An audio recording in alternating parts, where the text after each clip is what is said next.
بسم اللہ الرحمن الرحیم نحمدہ ونصلی علی رسولہ الکریم اما بعد فاعوذ باللہ من الشیطان الرجیم بسم اللہ الرحمن الرحیم سبحان الذی اسری بعبدہ لیلا من المسجد الحرام الی المسجد الاقصی۔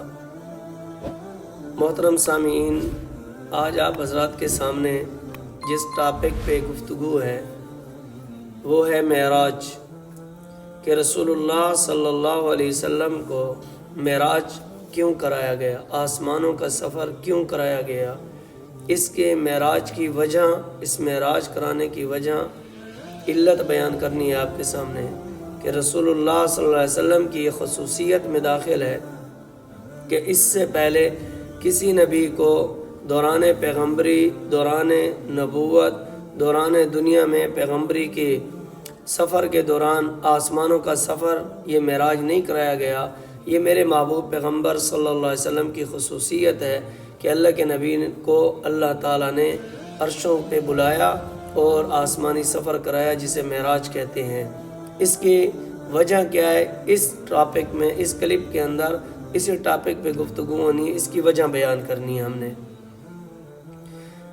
اس کے بارے میں علماء کرام نے 4 باتیں نقل کی ہیں کہ رسول اللہ صلی اللہ علیہ وسلم کو معراج کیوں کرایا گیا۔ سب سے پہلی وجہ مختصر یوں سنیں، سب سے پہلی وجہ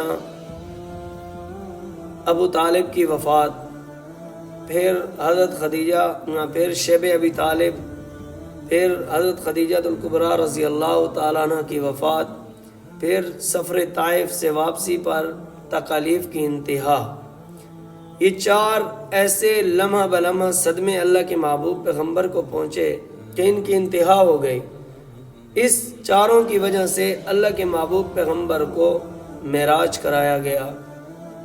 ابو طالب حضرت علی المرتضیٰ رضی اللہ تعالیٰ عنہ کے والد گرامی ہیں، رسول اللہ صلی اللہ علیہ وسلم کے سگے چچا ہیں۔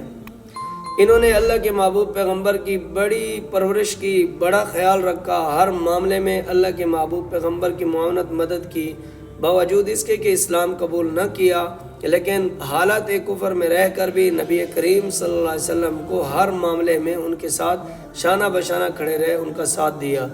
جب یہ فوت ہوئے تو اللہ کے محبوب پیغمبر کو بڑا صدمہ ہوا، لیکن تسلی دینے کے لیے نبی کریم صلی اللہ علیہ وسلم کی بیوی حضرت خدیجہ الکبریٰ موجود تھیں۔ پھر شیب ابی طالب کے 3 سال کا زمانہ، وہ بھی ایک حیران کن زمانہ تھا اللہ کے محبوب پیغمبر کا، وہ بھی ایک تکلیف دہ زمانہ تھا۔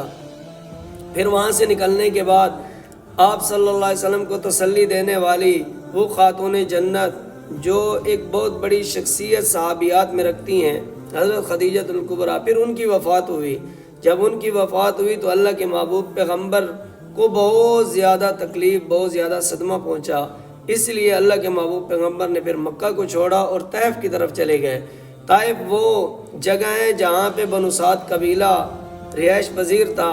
یہ حضرت حلیمہ سعدیہ رضی اللہ تعالیٰ عنہ کا قبیلہ تھا۔ رسول اللہ صلی اللہ علیہ وسلم نے مکہ والوں کے جب حالات چیک کیے کہ بھئی یہ لوگ کسی بات پر بھی نہیں آ رہے، تو اللہ کے نبی طائف کی طرف گئے کہ ہو سکتا ہے وہ لوگ میری بات کو مان لیں اور مجھے نبی تسلیم کر کے میرے ہاتھ پر کلمہ اسلام کے ذریعے سے بیعت ہو جائیں۔ تو اللہ کے نبی نے جب طائف کا سفر کیا، طائف کا رخ کیا، تو طائف کے اندر 3 سردار تھے۔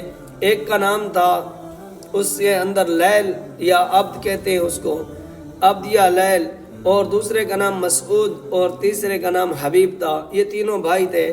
اللہ کے محبوب پیغمبر نے جب ان کو دین کی دعوت دی تو ان میں سے ایک کہنے لگا، خدا نے کعبہ کا پردہ چاک کرنے کے لیے تجھے ہی نبی بنا کر بھیجا۔ دوسرا کہنے لگا کہ تیرے علاوہ اللہ کو نبی بنانے کے لیے کوئی بندہ ہی نہیں ملا۔ تیسرا اس سے بھی کہنے لگا کہ میں تم سے بات ہی نہیں کرنا چاہتا، میں تمہاری بات سننے کے لیے تیار ہی نہیں ہوں۔ کیوں؟ اس لیے کہ اگر تو واقعی نبی ہے، تیری بات سے انکار نقصان سے خالی نہیں، اور اگر تو نبی نہیں ہے تو ایسے جھوٹے بندے سے نعوذ باللہ میں بات کرنا سننا چاہتا ہی نہیں ہوں۔ پھر اتنا ہی نہیں بلکہ جب اللہ کے محبوب پیغمبر نے دیکھا یہ بات نہیں سنتے، میں قبیلے کے دوسرے لوگوں سے بات کروں، تو ان لوگوں نے وہاں کے بازاری اور شریر لڑکوں کو اللہ کے محبوب پیغمبر کے پیچھے لگا دیا اور بڑی تکلیف دے۔ حضرت عائشہ رضی اللہ تعالیٰ عنہ فرماتی ہیں کہ اللہ کے نبی سے میں نے پوچھا یا رسول اللہ احد سے زیادہ تکلیف بھی کہیں اور ملی آپ کو؟ تو اللہ کے نبی نے فرمایا کہ ہاں عائشہ، جو طائف کی تکلیف ہے وہ اس سے کئی گنا زیادہ تھی۔ تو میرے بھائی یہ 4 وجہ تھی، ابو طالب کا فوت ہو جانا، پھر شیب ابی طالب سے نکلنا، پھر اس کے بعد حضرت خدیجہ الکبریٰ کا فوت ہو جانا، پھر اسی طرح طائف کی تکالیف جب انتہا کو پہنچی، پھر رسول اللہ صلی اللہ علیہ وسلم کی دل جوئی کے لیے، اللہ کے محبوب پیغمبر کو خوش کرنے کے لیے اللہ کے محبوب پیغمبر کو اللہ تعالیٰ نے عرشوں پہ بلایا اور آسمانوں کا سفر کرایا۔ یہ 4 وجہیں علماء کرام لکھتے ہیں کہ اسی وجہ سے اللہ کے نبی کو معراج کرایا گیا۔